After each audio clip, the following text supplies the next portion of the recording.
Terbuka ya.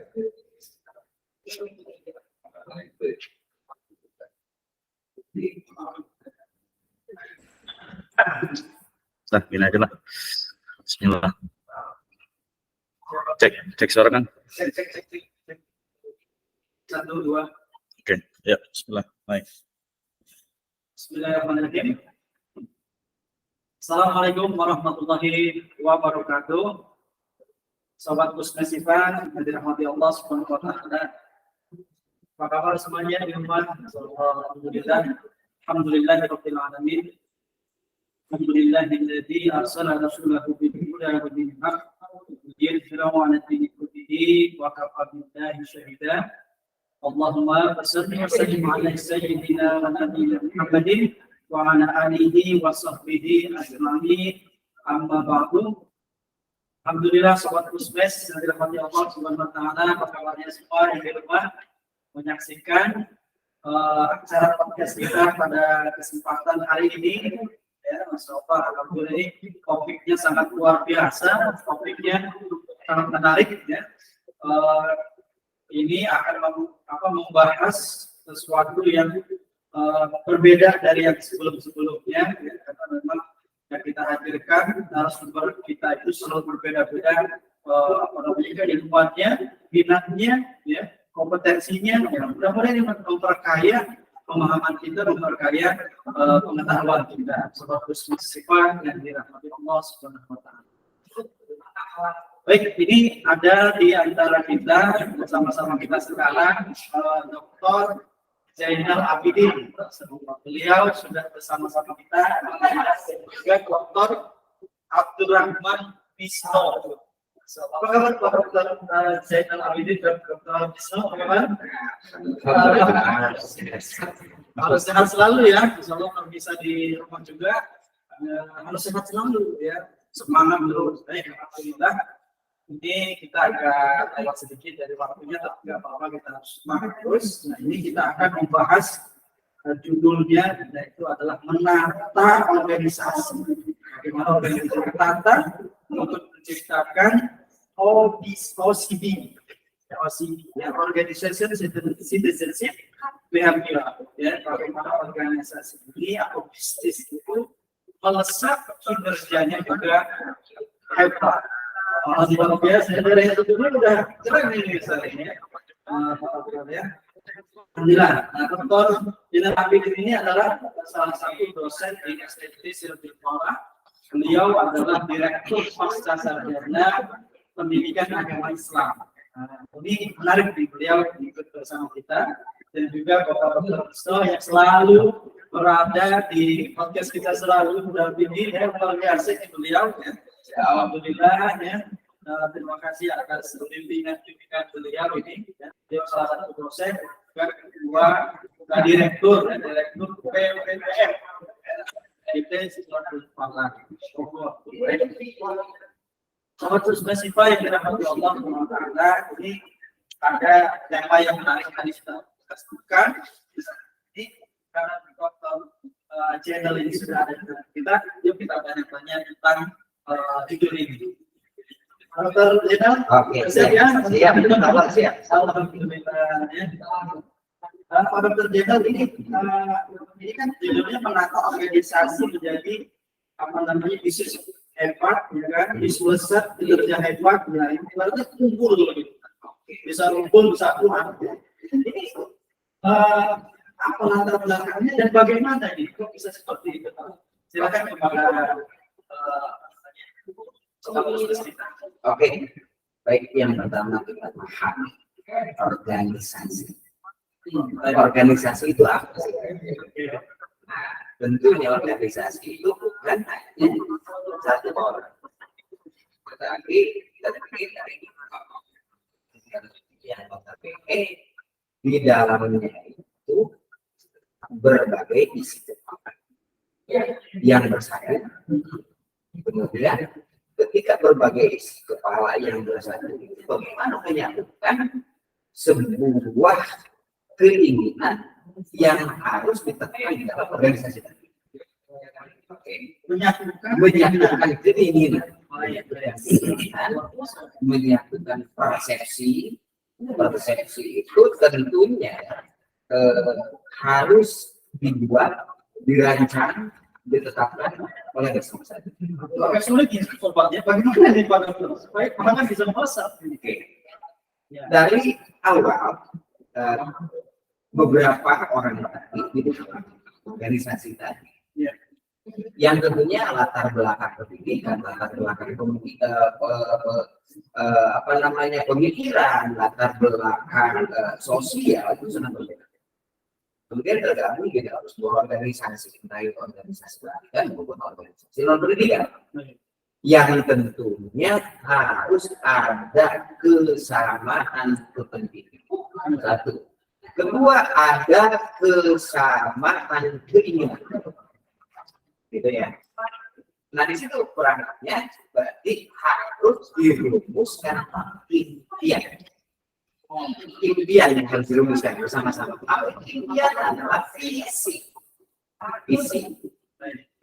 Jadi impian itu bukan dibuat oleh top leader saja, tetapi impian itu harus dibuat secara bersama-sama,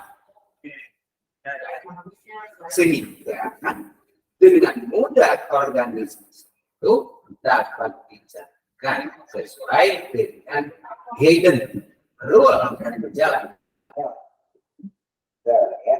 Apalagi ketika kita berbicara organisasi di era globalisasi, ya tentunya teknologi yang begitu coba kita lakukan. Kala kita pagi-pagi akan mengejar kereta, kita akan berangkat ke Jakarta. Nah, di dalam angkot itu otomatis ada berbagai gelombang. Ada berbagai gelombang. Kepentingan yang berbeda-beda. Bagaimana kita memposisikan sebagai satu penumpang yang untuk kepentingan kerja kita. Tapi tidak membantu kepentingan yang lain. Berarti kita berangkat awal dari tempat sampai ke stasiun kereta itu harus memanage waktu, mengukur berapa menit atau berapa jam sampai kereta, sampai di stasiun kereta, checking dan sebagainya, tiket dan sebagainya, masuk ke kereta, tiba ke tempat kerja di Jakarta. Terlambat atau tidak? Nah itu, jadi tantangan di era global ini harus bisa memprediksi masa yang akan datang. Contoh tadi waktu. Contoh, salah satu contoh waktu. Itu mungkin salah satu yang harus kita persiapkan di awal, bagaimana mengelola sebuah organisasi itu untuk menjadi kuat, untuk menjadi hebat, untuk menjadi maju, untuk menjadi kompetitor dan siap berkiprah agar berdiri mungkin itu. Baik. Nah, jadi sobat Pusmesiva, jadi untuk menyatukan berbagai impian itu ternyata ada dream, ya kan? Ada impian yang akan menyatukan kepentingan-kepentingan, gitu kan? Nah, impian-impian, keinginan-keinginan, pendapat-pendapat dan sebagainya itu, ya. Jadi ada visi. Nah, ini jadi dari visi itulah yang kemudian akan membuat organisasi itu menjadi hebat, gitu, Pak. Betul. Oke. Nah, ini pertanyaan selanjutnya nih, setelah itu berarti kan harus ada pembuatan visi yang bagus, gitu kan. Nah, ini bagaimana ini Pak Dokter? Untuk membuat visi itu tentunya yang terukur. Nah, yang terukur, smart ya. Oke. Pak Dokter Misno, smart itu seperti apa sih Pak Dokter Misno? Smart itu apa ya? Seperti kalau bahasa Arab itu Itkon, oke. Profesional, melakukan sesuai dengan tupoksinya, kemudian mengoptimalkan potensi yang ada. Betul. Nah, menurut saya sih kalau smart itu. Measurable dan treat. Kapan waktunya? Oh, Dokter Mino, apa suaranya kurang jelas. Tidak bermimpi yang terlalu tetapi tidak terukur dengan kekuatan organisasi. Oh. Dengan sumber daya, baik itu sumber daya manusia, sumber daya alat yang ada di organisasi itu. Jadi ada apa namanya batasan-batasannya. Batasan-batasan yang terukur oleh kekuatan kekuatan yang dipunyai atau dimiliki oleh lembaga tadi. Baik. Jadi Sobat Pusmes ini semakin memperjelas tadi ya bagaimana organisasi itu bisa hebat, ada visi dan visinya itu harus terukur. Nah, terukur dan smart. Nah, ini luar biasa kan? Ya, smart. Smart itu bukan terjemahnya dari bahasa Inggris ya Pak Dokter ya. Pasti ada singkatan, betul kan? SMART kan itu ya Mas. Iya, betul. Baik. Ini alhamdulillah ini kan sudah dijawab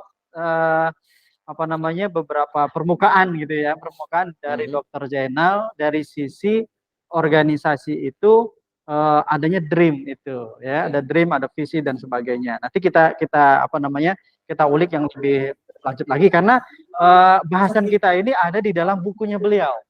Betul kan Ustaz ya? Betul. Bukunya seperti apa Ustaz? Ini kebetulan ada salah satu karangan saya yaitu menata organisasi hebat dan strategik. Baik. Ini oke. Di sini itu akan menjawab bagaimana trik dan strategik mengelola organisasi sehingga menghasilkan organisasi yang hebat. Baik. Oke. Ini ada buku yang lain atau selain ini, Ustaz? Ada. Kebetulan di sini juga saya sudah menghadirkan satu buah buku juga, ada yang namanya OCB, Organization Citizenship Behavior. Jadi di dalam buku ini menjawab bagaimana menciptakan budaya. Organisasi. Iya, ya. Cultural organization yang baik ya. Baik. Yang tentunya budaya yang silih asah, budaya silih asih, dan budaya silih asuh. Masya Allah. Jadi budaya Sunda itu. Budaya Sunda sebenarnya ya. Sunda. Berarti ini buku yang cetakan sebelumnya. Ini kalau misalkan Sobat Pusmes akan memesan, mungkin ada cetakan kedua atau selanjutnya Ustaz ya? Ada selanjutnya nanti. Nanti bisa kita hubungin dari pihak Pusmesifa untuk tindak lanjut itu. Baik. Oke, siap. Itu begitulah jawaban dari Bapak Dr. Zainal gitu kan. Nah, ini Pak Dr. Misno begitu masih di line tersambung Pak. Alhamdulillah ya. Baik. Kain aja mic di sini ya. Baik. Pak Dr. Misno, tadi menurut Pak Dr. Zainal, organisasi itu akan berkembang, akan tumbuh ya menjadi satu impian yang luar biasa, menjadi hebat itu karena ada satu visi yang dibangun. Ya, kemudian dari situ ada terukur dan menjadi budaya gitu kan nanti ya. Nah, ini kalau dari sisi Pak Dr. Misno, ini dari sisi apa nih nanti? Itu silakan di elaborasi mungkin ya, elaborasi dari satu pertanyaan tadi. Ya, baik. Terima kasih Pak Kang Rendra ya. Ini menarik sekali nih kalau bicara tentang organisasi. Jadi saya ingin melihat banyak perspektif ya. Ketika kita kan bisa fokus mana mau ke bagaimana mungkin mewujudkan satu misalnya organisasi yang unggul, atau mungkin kita juga bisa flashback juga kepada sirah ataupun sejarah histori di masa lalu, dan juga kita bisa juga menggunakan perspektif dari our religion, our spirituality ya, keyakinan. Ini menarik. Jadi tadi kalau Pak Dr. Zainal berbicara tentang organisasi ya, kalau saya pertama berangkat dari definisi ya, bahwa di dalam Islam itu juga ada minimal itu ada dua istilah kan. Dua istilah, baik. An-nizam gitu ya, artinya itu adalah struktur sebuah satu kesatuan yang tidak bisa dipisahkan dan memiliki satu tadi dream, memiliki satu main goals, tujuan. Nah, yang kedua yang kedua dari sisi juga yang kita sudah biasa dengan al-jamaah. Nah, sejatinya al-jamaah dalam konteks ini adalah sebuah organisasi. Ada struktur di sana, ada tupoksi, ada tugas dan tanggung jawab. Nah, ini menarik Kang Reda ketika kita bicara tentang misalnya tadi organisasi ya, seperti sebenarnya tadi kita bicara tentang sejarah ya. sejarah misalnya bahwa ketika kita sebagai seorang muslim tentu saja baik secara personal maupun secara jamaah itu kita sudah memiliki yang disebut dengan super big dream. Big dream. Ya, Oh, malah kalau super dream. dari salah satu tokoh Jack Ma, dia mengatakan bahwasanya Anda tidak cukup ketika hanya memiliki sebuah dream, sebuah mimpi, tetapi Anda harus memiliki super big dream. Wah, ini Jadi, malah amazing ya. Tanggung gitu ya. Oke. Jadi misalnya State Survival itu visinya ya global gitu kan ya. Jadi Oke. internasional jadi because the world is flat gitu ya. Jadi tadi kalau bicara tentang organisasi gitu berarti kan bicara tentang nizam dan juga al-jamaah itu juga sama juga ya. Kita itu menjadi sebuah budaya, menjadi sebuah tradisi tapi sayangnya itu kita kadang suka lupa ya bagaimana kita tuh dalam 5 hari kan ya, 5 kali sehari diajak untuk yang disebut dengan hayya alal falah. Oh, baik. Kenapa? Nanti super big dream sebuah jamaah itu adalah al falah di dunia wal akhirah. Ya, jadi falah artinya betul-betul sebuah kesejahteraan ya di dunia juga di akhirat. Sebenarnya dia bukan falah itu terlalu sempit juga ketika bicara hanya tentang kesejahteraan. Tapi ya falah gitu ya. Bisa mencapai kesuksesan tapi lebih dari itu. Makmuran kali ya? Iya, bisa makmur juga. Tapi makmur kesannya itu terlalu uang. Padahal hanya uang tapi kenyamanan, gitu kan ya, kemudian juga kedamaian, termasuk juga untuk orang lain. Bukan untuk sendiri gitu ya. Sendiri nyaman orang lain susah bisa juga. Nah, yang pertama saya ambil juga sajadah nih ayat ketiga. Sajadah, baik. Ya, nah, menarik di sini terutama nanti sebenarnya di ayat yang ke berapa yang keempatnya Allah Subhanahu wa taala berfirman a'udzubillahi minasyaitonirrajim yudabbirul amru minas sama'i ilal ard summa ya'ruju ilaihi fi yaumin kana miqdaruhu alfasanati mimma ta'udun. Ya, ini adalah proses penciptaan langit dan bumi yang di sana pasti akan how to organize, bagaimana Allah Subhanahu wa taala itu organize, mengorganisir lah gitu ya, memanage bisa menata. Ini adalah sebuah super organization gitu ya, the super organization gitu, organisasi yang sangat luar biasa di situ. Nah dari sini kita bisa berangkat tentang bagaimana sebenarnya nanti sebuah organisasi itu tadi kalau pada perjalanan itu memiliki apa? Sebuah super big dream, sebuah mimpi besar. Nah itu ternyata kita lanjut ke sejarah ya tentu saja mimpi besar bagaimana Nabi kita Muhammad Sallallahu Alaihi Wasallam, Sayyidina Muhammad Sallallahu Alaihi Wasallam itu memiliki mimpi-mimpi yang sangat luar biasa. Mulai dari mimpi hijrah ke Madinah, membuat Sahifah al-Madinah, kemudian bagaimana menjadikan. Tapi kalau saya lihat banyak sebenarnya istilahnya itu teorinya, tapi kalau menurut saya misalnya Al-Anbiya 107 itu jelas sekali wa ma arsalnaka illa rahmatan lil alamin. Artinya goal dari Islam itu ya dalam konteks luas ya, dalam konteks istilahnya itu apa berkomunikasi, bermuamalah dengan masyarakat secara umum itu adalah apa? Adalah rahmat bagi seluruh alam. Nah, berarti bagaimana karakter rahmat ini kita bisa lihat dari karakter itu ada 3 kalau saya lihat itu. Dan ukuran sekalian. Betul. Ini masuk dalam organisasi. Sebenarnya juga dengan OSI. Saya sambungkan Pak Zaidal ya. Itu adalah ubudiyah. Ya, jadi bagaimana seluruh aktivitas itu mesti ya harus ada unsur ibadahnya. Kenapa? Justru ibadah ini yang menjadi energi yang luar biasa. Sebuah itu tidak akan tercapai kalau tidak ada rasa bahwa ini adalah sebuah ibadah. Yang kedua adalah mas'uliyah, tanggung jawab.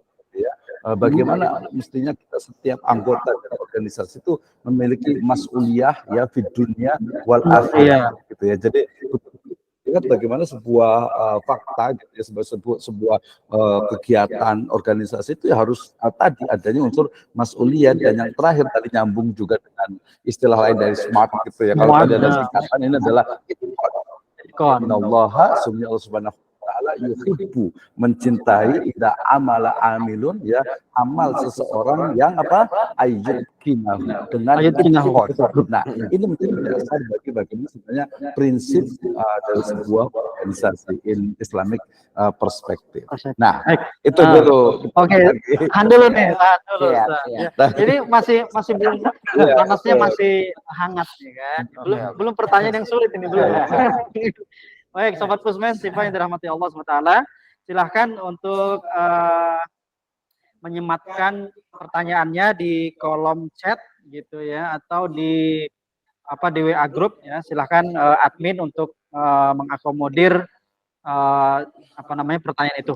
Baik, sebelum ada pertanyaan dari peserta gitu ya, yang baik itu ada di Google Meet maupun ada di kolom chat YouTube maupun di kolom chat WA group. Oke, itu. Nah, Pak Dr. Jenal, nah tadi kita dijelaskan tentang organisasi secara umum, bahwa ini tuh punya punya dream, punya visi terukur, dan ada budaya. Kemudian dijelaskan tadi oleh Pak Dr. Wisno, ada yang disebut dengan super dream dan sebagainya. Nah, ini masih umum nih, organisasi yang seperti apa gitu. Nah, karena ada yang lebih khusus lagi dari organisasi. Kan organisasi banyak-banyak nih. Ada organisasi kemasyarakatan, ada organisasi pendidikan. Nah, karena tema judul kita, nah, karena bisnis kan untuk meraih yang namanya keuntungan, ya, untuk meraih penghasilan, pendapatan, dan sebagainya. Ini bagaimana ini supaya tema kita ini bisa masuk ke dalam ranah bisnis juga? Oke. Berbicara terkait dari bicara tentang bisnis, bahkan pendidikan itu tidak munafik bahwa pendidikan adalah bisnis. Tidak munafik. Kenapa di situ di dalam pendidikan ada yang harus dikeluarkan. Salah satu contoh untuk menggaji guru, karyawan dan sebagainya, itu membutuhkan nilai tukar yang sama, itu rupiah.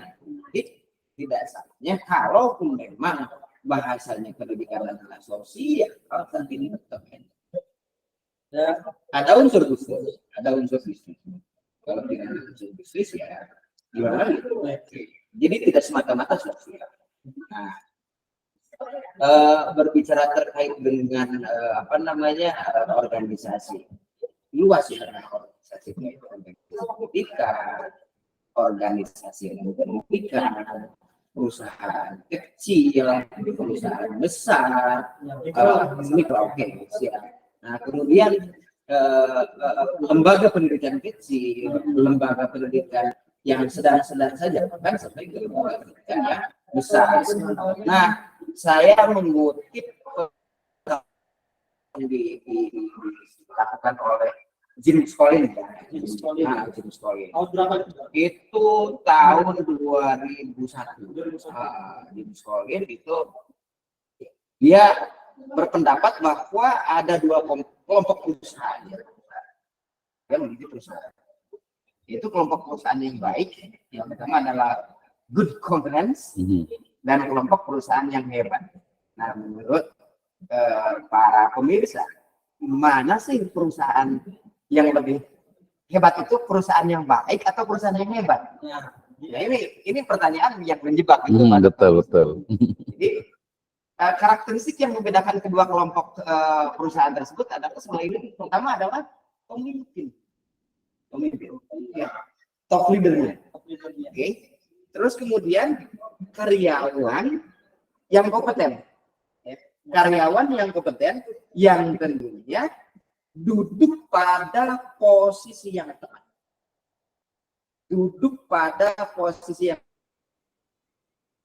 right place, ya, tempatkan seseorang pada tempatnya.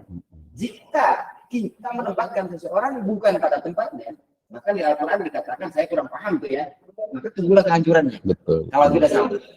Nah, begitu pun di lembaga baik perusahaan maupun pendidikan, ya, akan sama. Ketika kita menempatkan seseorang bukan pada ahlinya, maka hancur. Fantadir sa'ah berarti. Ya. Pemimpin kedua menempatkan seseorang pada tempatnya. Kemudian sikap fokus,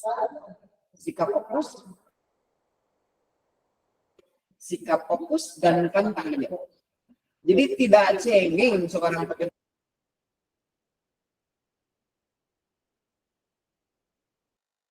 Pasti ada pekerjaan yang bahkan pekerjaan yang sangat sulit sekali. Itu pasti akan dinamika pekerjaan. Tetapi dia tidak gampang ya, tidak mudah menyerah, tidak mudah menolong.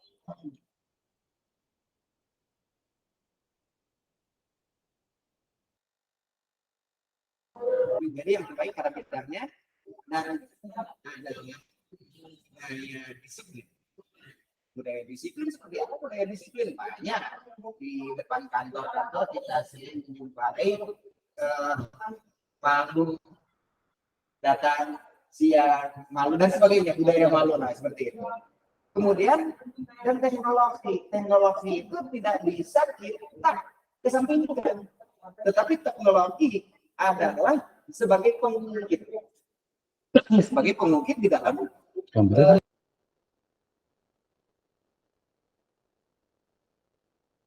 kalau suka tidak suka, tidak, kita harus bersama di dunia teknologi.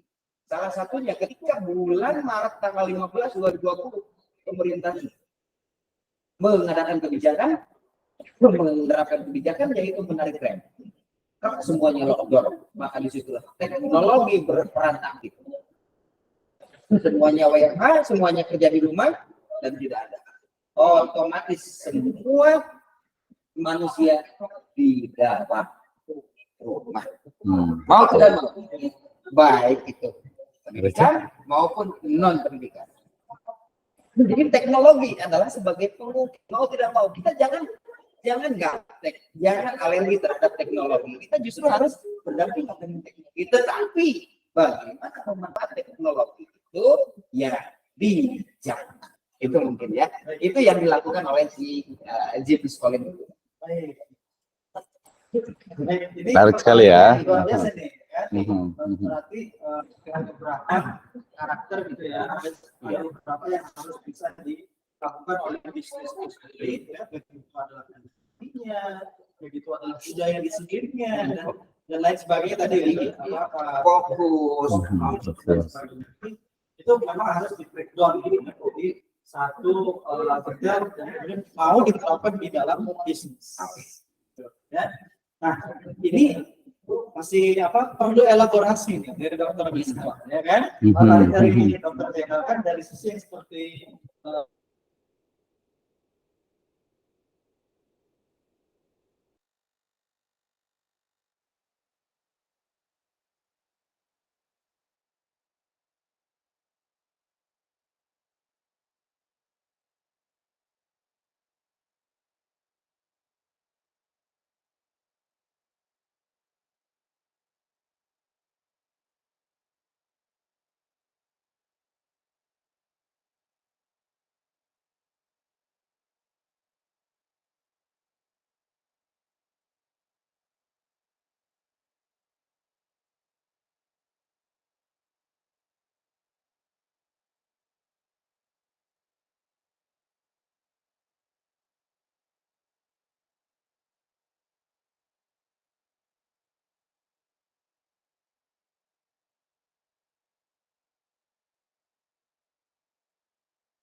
Oke. Oke, bisa terdengar ya? Saya dulu nggak masuk dulu kan? Hah? Saya masuk dulu. Iya, masuk dulu aja, silakan. Oke, silakan Pak Waduh. Oke, Sobat Pusmesifa yang dirahmati Allah SWT, selamat bergabung kembali. Insya tadi dari Dr. Zainal sudah disampaikan tentang bagaimana pengaruh dari teknologi, kedisiplinan, fokus, dan sebagainya. Nah, ini kita elaborasi dari Dr. Isto. Gitu kan, ya. Luar biasa. Sebenarnya udah cukup sih, Pak Dr. Harus dilakukan. Oke, silakan Pak Dr. Ya, baik, terima kasih. Menarik sekali nih Kang Renda. Ini sebenarnya sangat nyambung sekali nih. Tadi yang saya ingat gitu ya, saya ingin memang kita mungkin nanti perlu lebih detail lagi terkait dengan tadi kan kalau saya melihat itu nanti ada karakter ya, ataupun bisa dikatakan prinsip walaupun beda ya. Artinya itu adalah karakter dari sebuah organisasi yang unggul. Tadi pertama adalah bicara tentang apa? Bicara tentang leadership ya. Kepemimpinan itu pasti ya. Makanya dalam kalau di ayat dikatakan kullukum ra'in wa kullukum mas'ulun an ra'iyati. Di situ ada kepemimpinan, kemudian yang kedua juga ada mas'uliyah, ada tanggung jawab. Plus jangan lupa ya, the best leader, super leader, super manager ya, itu adalah Nabi kita Sayyidina Muhammad sallallahu alaihi wasallam ya, kama qala Allah taala a'udzubillahi minasyaitonir rajim laqad kana fi rasulillahi uswatun hasanah. Sungguh telah ada pada diri Rasul itu uswah hasanah. Uswah hasanah seperti apa? Saya biasa selalu menyingkatnya dengan the fast man. FAST, fast man. F adalah fatonah, profesional, A-nya adalah amanah, intelektual tentu saja, kemudian sidik juga pasti ya, dia memiliki kepribadian dan juga tablik atau komunikasinya. Nah ini kita bisa elaborasi kalau kita berbicara mungkin nanti khusus ya Pak Dr. Zainal ya tentang leadership. Ya bagaimana sebenarnya karakter dari seorang leader. Ya, so I think different between a leader, ya kita tahu beda antara seorang mungkin disebut dengan pemimpin, between leader and boss, gitu kan ya. Jadi beda tuh antara leader, ya pemimpin dengan bos. Kalau bos itu ya nyuruh-nyuruh gitu ya. Kalau leader enggak gitu, dia memotivasi. Oh, itu nanti next kayak Pak Dr. Zainal ya. Itu yang pertama. Jadi yang pertama saya lihat itu tentang kalau tentang kepemimpinan, leadership in Islamic perspective, so too clear.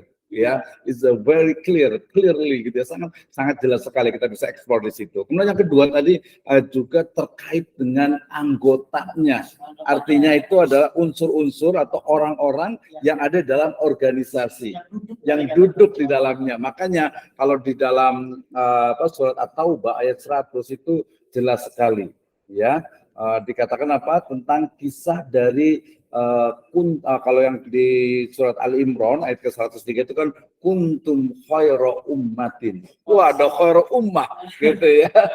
Jadi khaira ummah, sebaik-baik umat. Nah, tadi saya menyebutkan kalau dalam Islam itu kan ada nizam, ada al-jamaah, sebenarnya ada satu lagi itu ummah. Jadi kuntum khaira ummatin kalau kita terjemahkan secara bebas itu adalah kalian, Anda semuanya adalah anggota dari the best organization. Tadi apakah the good organization atau mungkin satu lagi apa ya, super organization atau hebat, bahasanya apa tuh, amazing atau apa tuh, itu pilih yang mana nih kira-kira gitu. Tapi kalau dalam bahasa itu lebih kepada khairun, ya kuntum khaira ummatin ukhrijat linnas ta'muruna bil ma'ruf wa tanhauna 'anil munkar. Itu dia disebut dengan ummah. Jadi ummah itu adalah kumpulan dari fardiyah atau individu-individu yang memang memiliki satu kesatuan tadi, super big dream.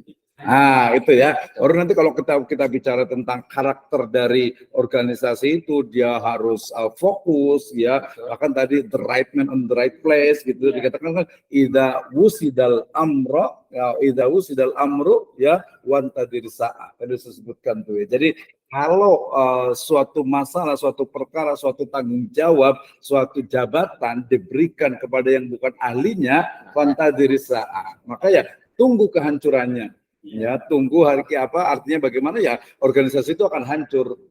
Gitu ya. Jadi dari organisasi ini berarti kita bisa fokus dengan rendah nih, fokus kepada sebenarnya bagaimana mewujudkan atau mungkin bahasa menciptakan ya, bagaimana menciptakan organisasi yang unggul. Seperti itu kita sudah menemukan satu. Yang pertama, bukan yang pertama sih sebenarnya, kita sebut saja yang istilahnya itu yang paling penting itu adalah apa? Leader, pemimpin. Setelah pemimpin baru nanti anggota-anggotanya, gitu ya, anggota-anggotanya baru nanti masing-masing dari karakter. Nah, itu Kak Rendra. Luar biasa. Karena dari apa yang disampaikan Dr. Wisno dengan Dr. Zainal itu sebenarnya Nyambung. Iyalah, nyambung. Betul. Karena memang lengkap gitu kan. Saling menambahkan dan sobat Pusmes itu bisa mengaitkan dengan sesuatu yang lain ya. Mungkin di lingkungannya sekitar itu punya bisnis apa ya, punya pekerjaan apa, sekarang sedang profesional di dunia bisnis apa, atau mungkin ada sesuatu yang komunitas mungkin. Nah, ini bisa diterapkan ya, bahwa seorang leader itu memotivasi. Betul, ya itu dari sisi leadernya. Betul. Ini luar biasa sih teman-teman. Itulah sebenarnya simpel saja supaya organisasi ini menjadi hebat. Itu tadi, ya, sosok pemimpin yang bisa membawahi dengan baik seperti betul ya. Dan lain sebagainya disampaikan oleh Dr. Zainal dan Dr. Wisno. Ya mungkin ini karena mungkin sedikit di awal itu kita ini kan dulu nih biar mungkin pemirsa sekalian bisa paham apa sih yang dimaksud dengan organisasi tadi ya. Jadi maksudnya itu definisi terminologinya lah. Jadi ini organisasi apa ya? Gitu kan ada organisasi keagamaan, ya organisasi tadi pendidikan, berarti dia sebuah lembaga pendidikan. Artinya ketika tadi Pak Dr. Zainal berbicara tentang organisasi, berarti contoh realnya itu adalah bisa sekolah. Ya jelas kan, sekolah itu dengan berbagai tingkatannya, TK, SD, SMP, SMA, ya perguruan tingginya, kemudian nanti organisasi bisnis atau juga organisasi non profit NGO. Ya, NGO kan ya, non government organization. Ini juga penting, LSM. Jadi kita bicara tentang sebuah organisasi dalam berbagai bentuknya. Misalnya tadi karena kita distrik Raja Valley ini adalah ya pendidikan, maka organisasi pendidikan. Nah, berarti kita bisa fokus ya Pak Dr. Zainal ya. Jadi mungkin bisa ke spesifik adalah organisasi pendidikan. Ya, dalam artian berarti kita bicara tentang bagaimana mewujudkan lembaga pendidikan yang unggul tentu saja. Nah, tadi kan sudah nyambung tuh, berarti pemimpin di sini adalah kepala sekolah, topnya dulu ya, top manajernya, top leadernya, kepala sekolah, ketua dan juga rektor. Nah, lanjut dulu itu maksudnya kita jelaskan dulu biar clear. Maksudnya ini organisasi apa nih kayak gitu. Iya gitu ya. Ya berarti kita bagi dua, organisasi pendidikan dengan organisasi ekonomi dan bisnis gitu. Karena tadi ada NGO yang sifatnya itu non profit. Gitu. Silakan lanjut dulu ke Pak Dr. Zainal. Mungkin ada yang mau ditambahkan tadi atau ada pertanyaan baru nih ya? Baru ya. Nah, kalau tadi dari sisi itu, dari sisi bagaimana organisasinya, bagaimana organisasi itu bisa hebat. Nah, ini ada pertanyaan juga mengenai bagaimana ketika organisasi itu kan punya kinerja. Kinerja ya. Kinerja ini kan organisasi oke lah, ada tim. Sang pemimpin, the leader ini, ya, itu bagaimana bisa mengukur kinerjanya supaya melesat. Kalau tadi hebat nih, melesat. Nah, gimana nih supaya kinerjanya? Nah, gimana mengukurnya juga? Sebetulnya strategi. Baik, lanjut. Sebetulnya untuk mengukur kinerja karyawan atau guru itu bisa berbentuk kuanti dan bisa berbentuk kuali. Salah satu contoh pemimpin yang mau turun ke bawah dan menghargai bawahan. Ya. Salah satu contoh pengakuan dari pimpinan itu sangat dibutuhkan oleh bawah, baik itu guru maupun karyawan, baik itu teknik maupun pendidik ya. Contoh pengakuan, ketika guru tidak membuat RPP, contoh kecil aja. Iya, betul. RPP kalau zaman dulu, kalau zaman sekarang mungkin bukan RPP ya, Pak. Di kurikulum Di itu kurikulum beda. bahan modul ya. Modul ya. Nah, seyogianya seorang pemimpin itu bukan menegur dengan bahasa yang Oh iya, betul. yang tanda kutip lah, tetapi dengan mengajak atau menegur dengan bahasa yang sopan, menanyakan dengan bahasa yang sopan. Sudah sampai di mana pembuatan RPP-nya ataupun yang lainnya? Ada kendala atau bagaimana? Salah satu contoh. Tapi mengayomi Jadi ya. mengayomi, Betul, bukan setuju berarti tuh. memberikan jas, bukan memberikan hukuman. Betul, tiba-tiba Tetapi ya. mengayomi tiba-tiba. Terus ada kasus contoh lain juga. Guru itu murung, malas untuk masuk ke kelas dan sebagainya. Nah, sebagai pimpinan baik itu kepala sekolah maupun itu rektor ataupun ketua tidak bisa serta-merta memberikan hukuman gitu saja, tetapi bagaimana dia cara untuk approach-nya, pendekatan, pendekatan emosional yang tentunya di situ harus ada bahasa yang sangat lembut. Oke, contoh, kenapa Bapak ada masalah? Oke, nah mungkin kita tidak tahu kan sebagai pimpinan ketika tidak ada pendekatan yang emosional. Mungkin di rumahnya ada masalah dengan istrinya, ada masalah dengan anaknya. Ketika pendekatan emosional, maka guru tersebut akan curhat kepada pimpinannya. Nah, disitulah bisa memberikan solusi yang terbaik. Ngobrol. Itulah. Jadi segala sesuatu juga dan segala sesuatu permasalahan tidak akan selesai hanya dengan katanya. Nah, tetapi dengan komunikasi, dengan tabayun, luar biasa. dengan demokrasi, menanyakan hal-hal seperti itu. Nah, itulah untuk pengukuran secara kualitatifnya. Kinerja itu. Dorongannya. Itu untuk motivasinya. Kenapa guru ini kok jadi rendah? Dimotivasi seperti itu. Disemangatin. Terus kuantitatif ada juga memang kalau di SMA atau SMA kan ada penilaian kinerja guru ya oleh kepala sekolah. Penilaian kinerja guru oleh kepala sekolah itu berbentuk kuantitatif. Bisa dari administrasi pembelajarannya ataupun keaktifan dia masuknya atau tepat waktu datang ke sekolahnya, ke tempat kerjanya dan pulang juga tepat waktu. Pelayanan kepada siswanya seperti apa? Terus kemudian ketika kepala sekolah melakukan supervisi ke kelas-kelas itu seperti apa menyampaikan materi ini. Apalagi sekarang itu adalah model kurikulum merdeka. Jadi siswa itu jangan dibikin pusing katanya, kata Mas Nadiem, tetapi dibikin happy, dibikin bahagia.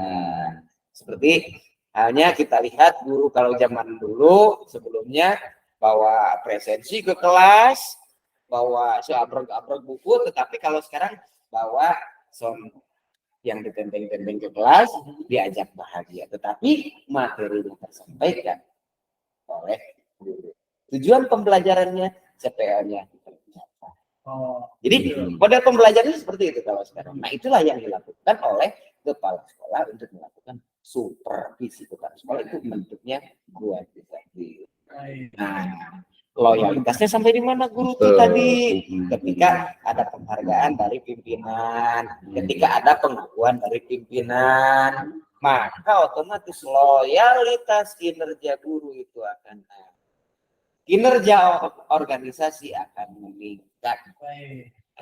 Luar biasa. Itu berarti kinerja ya, bisa nyambung ya. Ternyata kinerja itu bisa melesat, tak kalah, loyal. Gimana supaya bisa loyal? Ada pendekatannya kualitatif, kuantitatif. Seperti itu Sobat Pusmes ya. Jadi kalau ingin kualitatif itu dengan cara komunikasi, motivasi, kuantitatif dengan cara pengawasan. Kemudian diukur kinerjanya seperti apa ketika dia bekerja. Ya, Iya, bersama. Ini luar biasa. Terus, Ya. baik, masih bisa lanjut, masih bisa. Selanjutnya, Ya. alhamdulillah. Yang di sini ini pakai Oke, laptop. baik, alhamdulillah. Ya, jadi Menarik kan Indra tuh. menarik. Ya, Jadi silakan, Pak, ya, silakan. apalagi kalau kita kaitkan dengan ini, maksud saya, kalau kita kaitkan dengan apa? Dengan organisasi bisnis, wah gitu ya. Jadi kalau organisasi bisnis itu bahkan kalau sebenarnya sama sih, sama-sama berkembang karena tadi kan kita bicara tentang bagaimana mengukur ya measurable gitu ya, terukur. Jadi kalau dalam organisasi bisnis ya ekonomi dan bisnis gitu ya, keuangan juga itu justru bagaimana mengukur karena kinerja itu menurut saya lebih ketat nih. Ya mungkin agak sedikit salah tapi bolehlah. Jadi bahwa organisasi atau pengukuran kinerja seorang karyawan itu di organisasi keuangan, bisnis dan juga ekonomi itu lebih ketat daripada di lembaga pendidikan gitu ya. Karena dia kan target cari uang gitu ya, cari uang jelas gitu ya. Jadi gimana nih? Nah, makanya kita kan kalau dalam metode itu banyak sekali kan Rendra ya, mulai dari balance scorecard gitu ya, kemudian juga sekarang dengan masalah performa gitu ya, dengan Pak Firdaus ya, Dr. Firdaus gitu. Tapi kalau menurut saya ada yang menarik juga. Ketika saya dulu pernah di sebuah perusahaan juga, dia menggunakan bagaimana poin-poin yang menjadi standar ukuran kinerja. Ini yang paling penting. Ya, tapi karena waktunya panjang ini kayaknya mungkin next time kali ya. Khusus untuk kinerja. Tapi ada satu yang paling penting menurut saya itu adalah kelemahan dari balance scorecard, kemudian juga kelemahan dari beberapa sampai kepada aplikasi dan juga model ataupun sistem untuk menilai kinerja baik yang kuali ataupun kuanti gitu ya, itu adalah tidak memasukkan karakter perilaku Islami, akidah, tauhid ke dalam variabel dari kinerja itu. Nah, menarik justru. Jadi gini, ketika saya di sebuah perusahaan kemarin itu saya ingat sekali di wilayah Sentul City sana. Jadi ketika seorang karyawan itu dianggap memiliki kinerja bagus ketika dia itu mampu mengimplementasikan nilai-nilai tauhid, nilai-nilai kepercayaannya. Artinya begini Kang Rendra, seorang karyawan itu, jadi kita konteksnya adalah Islamic Organization gitu ya. Jadi bukan hanya melihat dari sisi, oh udah berhasil nih, oh untungnya banyak nih, oh alumninya bagus nih, tidak hanya itu. Ya, tetapi juga bicara tentang bahwasanya ada proses ya, ketika karyawan itu bagus bukan hanya tercapai targetnya, tapi juga dia menjadi juga anfa'uhum linnas untuk teman-temannya. Gitu dia secara personal dia juga memiliki tadi itkon ya, amanah, profesional, tapi juga dengan masyarakatnya atau dengan teman-teman sekelasnya. Kan ini paling banyak ya, ini ketika tadi sebenarnya terkait dengan organisasi sebenarnya nih, SDM yang aduh di mana-mana dia itu kubu-kubuan, gitu, kelompok-kelompokan, yang satu menjelekkan yang lain, ini kan nggak Islam secara, walaupun kita nggak nyebut Islam saja itu nggak bagus secara organisasi, itu yang disebut dengan apa, toxic. Kok toxic sih? Ya, toxic namanya ya. Iya, jadi itu yang menjadi racun organisasi. Ya, kenapa organisasi itu nggak maju? Salah satunya itu adalah karena tadi banyak tokoh-tokoh karyawan gitu ya, anggota organisasi itu yang itu malah menjadi toksik, malah menjadi racun ya, karyawan-karyawan yang racun ini yang kadang memang justru malah membuat organisasi tidak berhasil. Nah itu, jadi kita kalau bicara tentang kinerja, cara, model, konsep mengukur kinerja. Nah, karena nanti dalam Islamic perspektif itu dia selalu memasukkan, oh misalnya ada satu karyawan, oh dia sholatnya tepat waktu apa enggak nih? Kemudian dia suka ngomongin orang apa enggak nih? Oh dia tuh ngajak nih. Kalau saya itu waktu itu bikin kinerja gitu kan itu sampai detail, sampai ketika dia ada misalnya ada model misalnya sebelum kerja itu 5 menit baca Al-Quran dulu. Gitu kan ya, gitu juga. Terus nanti tapi yang paling penting adalah dia juga membawa tadi atmosfer positif, energi. Misalnya dia itu membawa, oh ketika waktu sholat misalnya temennya itu diajak sholat, gitu kan ya. Nah itu juga ini sebenarnya banyak ya, itu ada sebuah corporate culture. Ya, jadi budaya organisasi mungkin jadi banyak banget ini ya. Tapi tadi bisa tentang kinerja, makanya kalau bisa tentang organisasi itu sangat luas sekali gitu. Itu ya. Oke. Mungkin ada lagi, pasti banyak. Jadi saya ingat ketika berbicara tadi dikatakan ada apa namanya dari teman sekantor, sebagainya. Nah itu memang bagian daripada untuk menuju organisasi yang unggul. Betul, iyalah pasti. Organisasi yang unggul. Nah, memang kita tidak bisa menutup kemungkinan penghargaan dari teman sebaya, teman kerja, rekan kerja.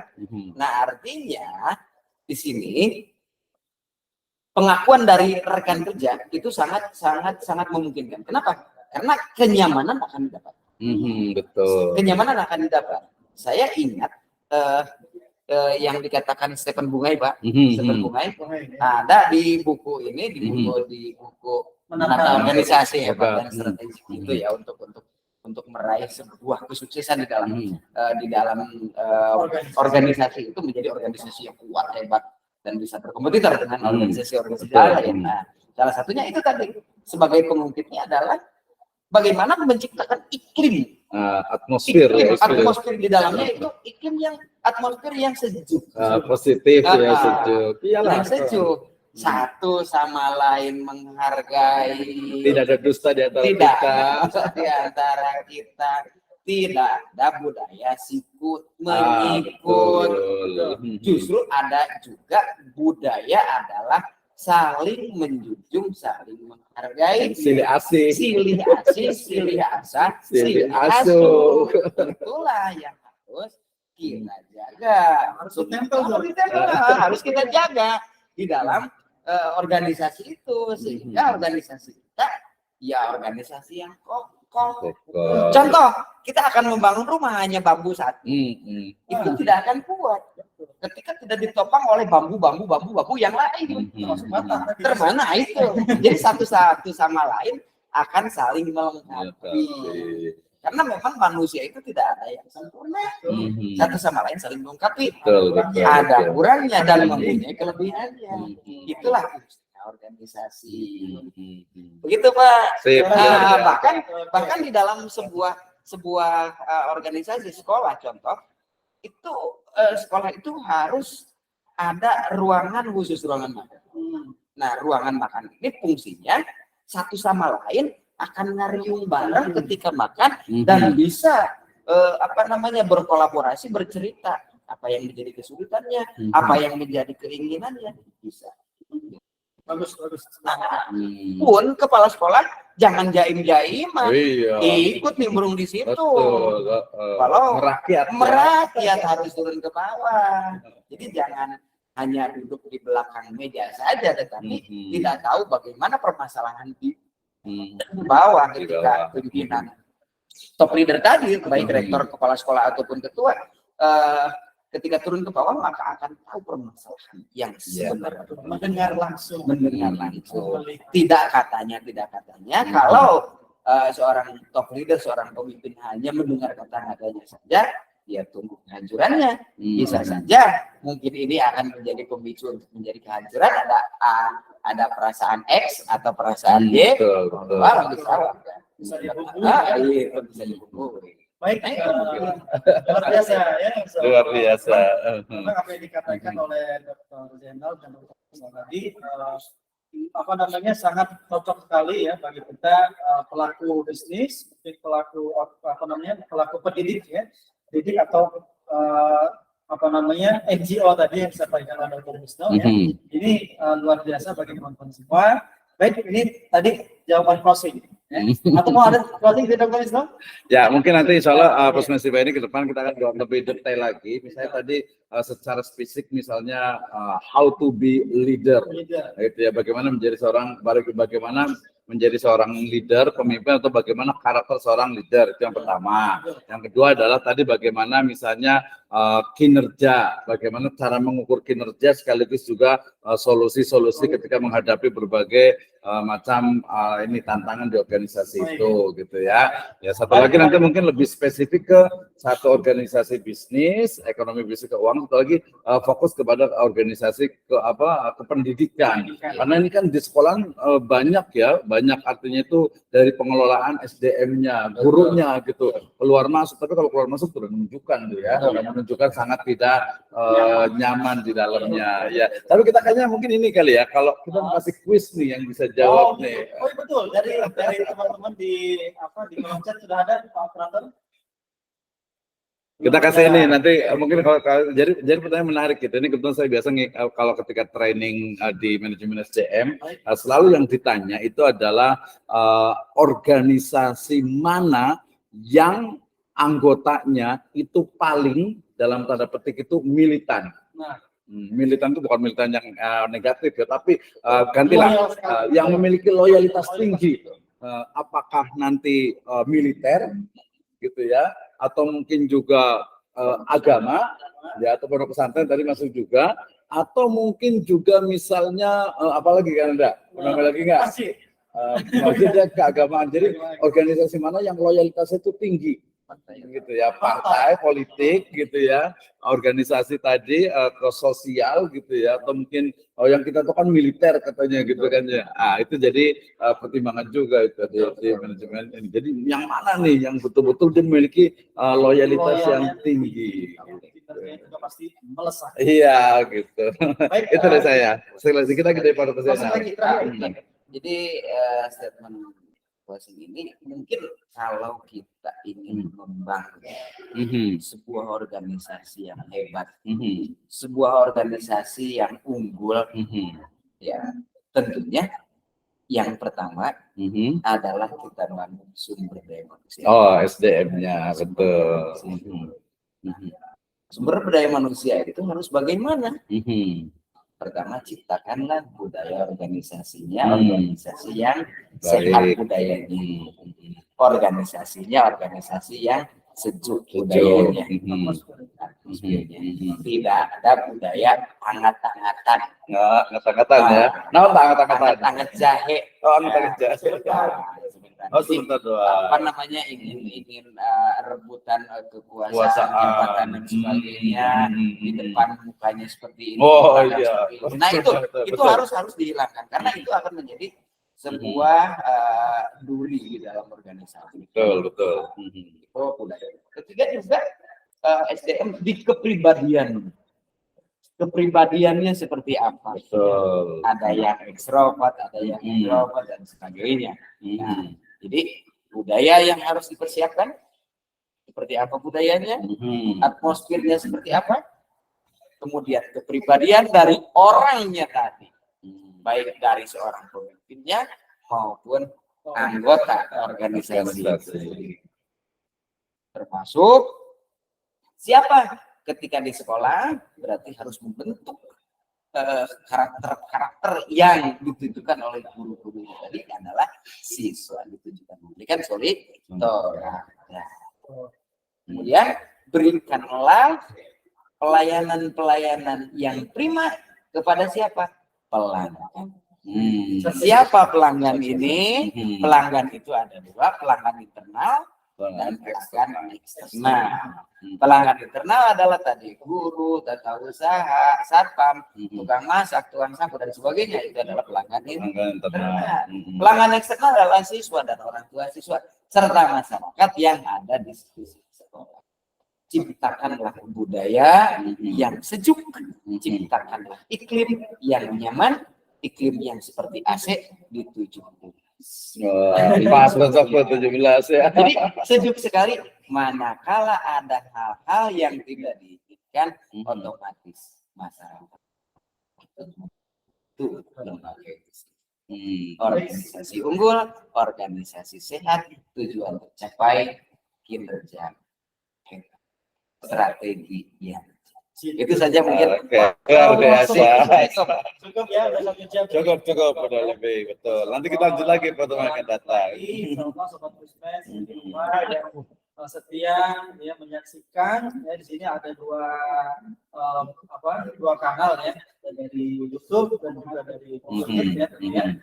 Coba teman-teman Sobat Pusmes silakan untuk berkolaborasi dengan Pusmesifa dengan layanan-layanan yang ada di Pusmesifa, begitu training yang dari podcast Sifa sajikan kepada teman-teman pada hari ini ataupun yang sebelumnya, informasi yang akan datang, kita bisa breakdown di organisasi teman-teman di tempatnya masing-masing, di sekolah, di perusahaan dan sebagainya, dari narasumber yang ada di STIT. Baik, teman-teman semua, sobat Pusmesifa yang dirahmati Allah SWT, demikianlah podcast kita yang ke-7 pada hari ini. Ya, semoga kita kedepannya ya, minggu depan kita akan coba masuk ke dalam wilayah filsafat. Nah, ini masuk ke dalam wilayah filsafat yang akan dipandu oleh salah satu dosen di STB Semarang. Tetap ada di grup WA kita, tetap selalu memantau kegiatan dan ikut kolaborasi di acara-acara atau event Pusmesifa. Assalamualaikum warahmatullahi wabarakatuh. Waalaikumsalam.